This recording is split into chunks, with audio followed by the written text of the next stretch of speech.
pero se va a recurrir también a los símbolos.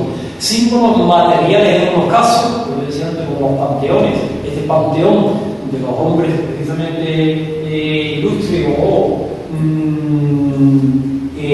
el nombre que decía José Miguel, de los hijos predilectos de Carmona, pues evidentemente tiene un significado. Y un significado simbólico, representa algo de cara a la comunidad.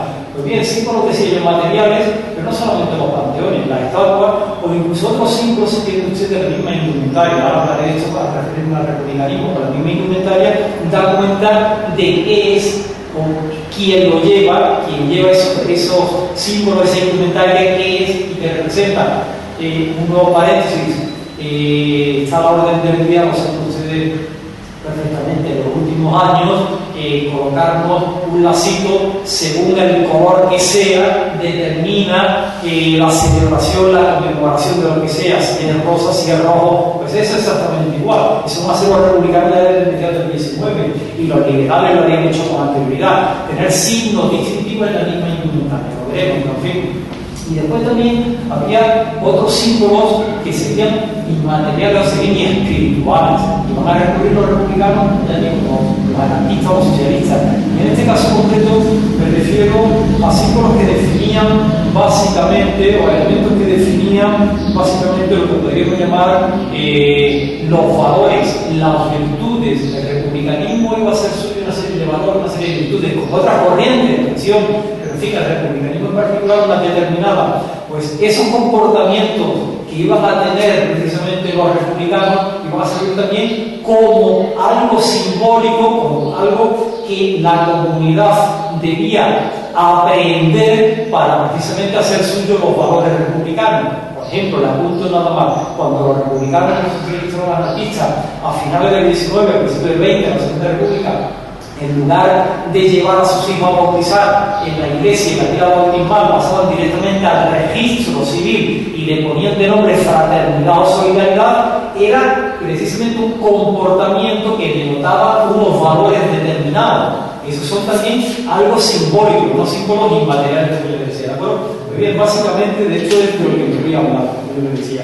Y con todo esto que perseguían los republicanos, pues hacer realidad o transmitir a la comunidad, al conjunto de los ciudadanos, pues los principios básicos en los que se sustentaba o que aspiraba el republicanismo.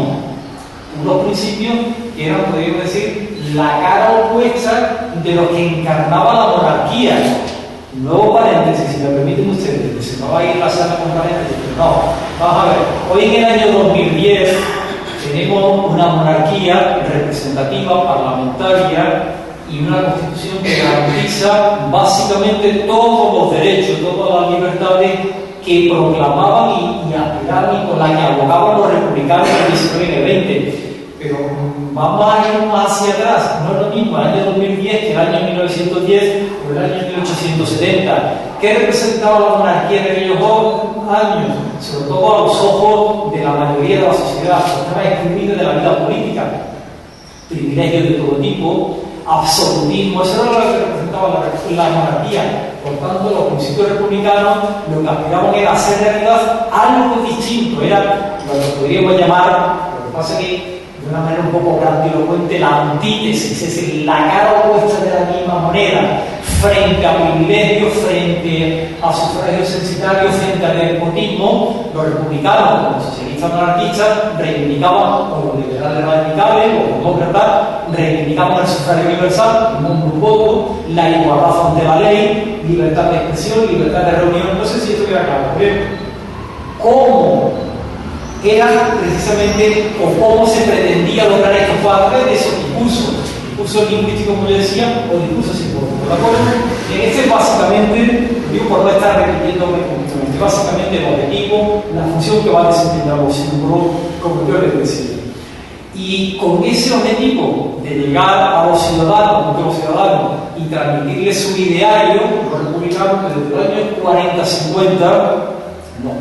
Las primeras manifestaciones republicanas dadas de esos años 40-50, por razones muy claras, muy precisas, en toda Europa está siendo una realidad una revolución que a la revolución del 48, 1948, no me voy a cansar con muchos datos, pero en la cual se aprovecha en Francia para proclamar la Segunda República Francesa, la primera que tenía lugar años antes, y eso va a servir de alguna manera de modelo para buena parte de Europa y para los republicanos europeos. Y por tanto son los momentos en los que el republicanismo cobra fuerza en toda Europa y en España de alguna manera también, ¿de acuerdo? Aparece prensa republicana, manifiesto republicano, fíjense ustedes, aparecen incluso catecismos republicanos. Normalmente pensamos cuando empezamos a hablar del término catecismo, pensamos en el catecismo de la historia sagrada, de la doctrina cristiana. Efectivamente, el origen en el siglo XVI contra la Reforma. Pero hay también catecismos republicanos, en ese momento ya, en los años 50 y 60 del siglo XIX, donde se saltaban determinados valores, determinadas figuras, como la decimos la doctrina cristiana, a la dignidad, etc. Aquí se salta otra cosa, evidentemente, como pueden ustedes suponer, ¿de acuerdo? Pues bien, todo esto está construyéndose, como digo, a partir de los años 50, de los años 60 del siglo XIX. Por tanto, va a ser aquí donde hay que buscar las raíces de la simbología republicana, de la cultura política y de la simbología republicana. Un dato concreto, para que vean ustedes de alguna manera clara lo que podría llamar el nexo de unión entre lo que son los símbolos identitarios republicanos por sí mismos y lo que van a ser la herencia preexistente, una herencia que ha elaborado el liberalismo radical, concretamente. Es precisamente esta una ilustración. Yo soy muy malo para esto del ordenador, antes no funcionaba, pero bueno, y menos si no tengo ratón. Ahora, yo decía, hay un elemento que sirve como enlace, precisamente como nexo de unión entre lo que representaba el liberalismo radical y lo que va a representar la cultura y la identidad republicana. Sin duda alguna va a ser esto, se ve ahí muy mal. Esto es la partitura del himno de Riego. Yo no sé si se saben ustedes la letra del himno de Riego, yo me la sé, podría cantarla, pero como canto muy mal, lo dejo para el final si acaso. De momento sigo para la conferencia. Bien, el himno de Riego, yo no sé si ustedes saben, el himno de Riego se elabora, se redacta, se le pone letra por parte de un militar liberal radical que es Evaristo San Miguel en el llamado trienio constitucional 1820-23. Seguro que saben ustedes cuál es el himno oficial de la Segunda República, el himno de Riego. Fíjense ustedes, desde 1820 a 1931 es la mejor expresión de esa herencia a la que yo antes me refería. El republicanismo recibe en herencia algunos símbolos, puesto que las coplas, las canciones, los himnos son también símbolos, auditivos, pero son símbolos. Y aquí está el himno de Riego. Hay otros, hay coplas, traigo aquí algunas, pero en fin, no voy a dar tiempo ni nada. Hay coplas anticlericales que hace suya el republicanismo y que se cantaban en las calles españolas en los años 40 y 50 del siglo XIX, que se seguían cantando después. No creo que haga falta que le diga a ustedes cuál era el tenor de las coplas estas, a quién se criticaba, evidentemente a la monarquía, a la iglesia, etc., que se ensalzaba la virtud republicana, evidentemente, ¿de acuerdo? El himno de Riego.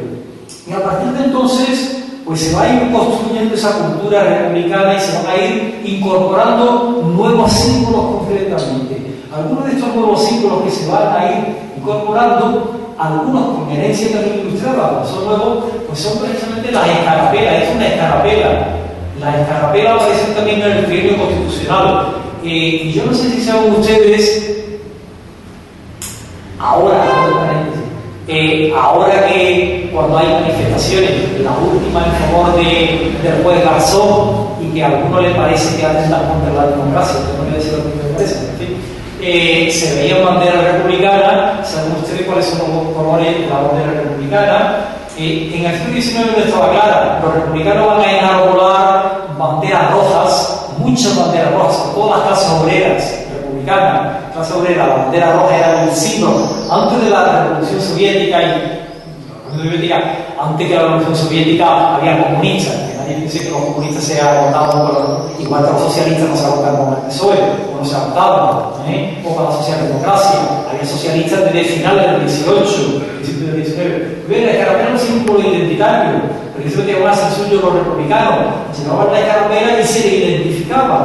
Y se le va a identificar también porque en las procesiones cívicas, así se van a llamar, las manifestaciones que iban los demócratas y los republicanos de los años 50, 60, 70, desde esa fecha hasta el mismo año 1931, eran manifestaciones, eran procesiones cívicas. Frente a la procesión religiosa, la procesión cívica. En las procesiones cívicas se enarbolaban la bandera roja, las tricolores ya. En unos casos, el color en lugar del morado era el azul. Ya digo que no estaba muy definido esto, pero en fin,